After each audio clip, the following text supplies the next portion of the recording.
राकेश जी अपने पुराने स्कूटर पर किक मार रहे थे लेकिन वह स्टार्ट नहीं हो रहा था। इधर ड्यूटी पर जाने के लिए देर हो रही थी।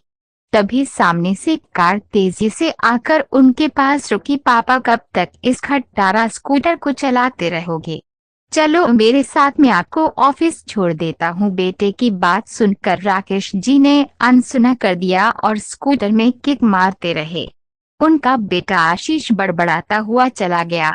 दरवाजे के पास खड़ी राकेश जी की पत्नी गायत्री जी ने कहा, जब वो कह रहा था तो चले जाते। राकेश जी ने रुमाल निकालकर माथे का पसीना पोंछा और बोले, दोबारा कभी उसके वकील बनने की कोशिश मत करना। गायत्री जी चुप होगी।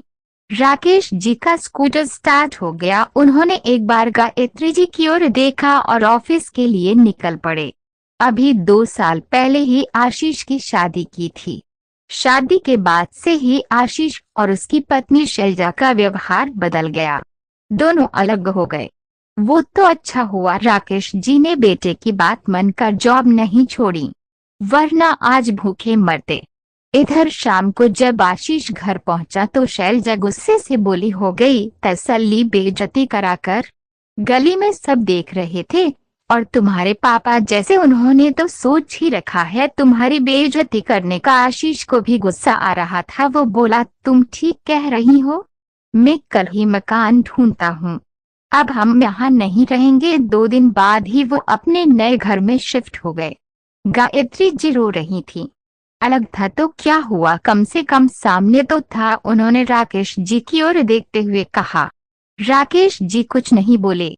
राकेश जी जैसे जिंदा दिल इंसान, जिन्होंने अपनी छोटी सी नौकरी में पैसे बचाकर और कर्ज लेकर आशीष को पढ़ाया। जब वह सरकारी ऑफिसर बना तो राकेश जी को लगा जैसे उनका जीवन सफल हो गया, लेकिन बहू बेटे की बेरुखी ने उन्हें तोड़ कर रख दिया। अब वो बिल्कुल शांत रहते हैं। बस उन्हें एक ही चिंता थी कि उनके बाद गायत्री का क्या होगा। कई महीनों बाद आशीष अपनी माँ से मिलने आया। आशीष को देख गायत्री जी बहुत खुश हुई। आशीष बोला, मम्मी तुम्हारी बहू प्रेग्नेंट है। हम चाहते हैं कि आप और पापा हमारे साथ रहो। शैलजा बहुत परेशान है। गायत्री जी ने राकेश जी की ओर देखा, लेकिन उन्होंने जाने से साफ इनकार कर दिया। आशीष जानता था पापा कभी नहीं मानेंगे। उसने मम्मी से कहा, तुम चलो। मम्मी गायत्री जी ने कहा, बेटा तेरे पापा का ध्यान कौन रखेगा? एक कम करो, तुम दोनों वापस आ जाओ। शैलजा की देखभाल भी कर लूंगी और इनका भी कोई परेशानी नहीं होगी। तभी राकेश जी ने लगभग चिल्लाते हुए कहा, इसका पोर्शन मैंने किराए पर दे दिया है। 2 दिन बाद वो लोग आ जाएंगे।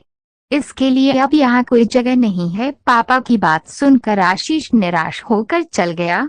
गायत्री जी रोने लगी। राकेश जी ने कहा, कल जब इनका मतलब निकल जाएगा तो ये फिर रंग बदल लेंगे। कल अगर मुझे कुछ हो गया तो तू इनकी नौकरानी बनकर रहेगी।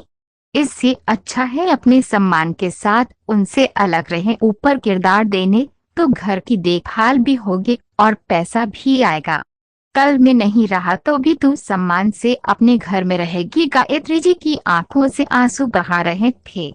ठीक ही तो कह रहे थे राकेश जी। एक तरफ उनका बेटा जो बस अपने फायदे के लिए उन्हें ले जा रहा था, और एक और उनके पति जो मेरे लिए अपने मरने के बाद भी मुझे कोई तकलीफ न हो इसका इंतजाम कर रहे हैं।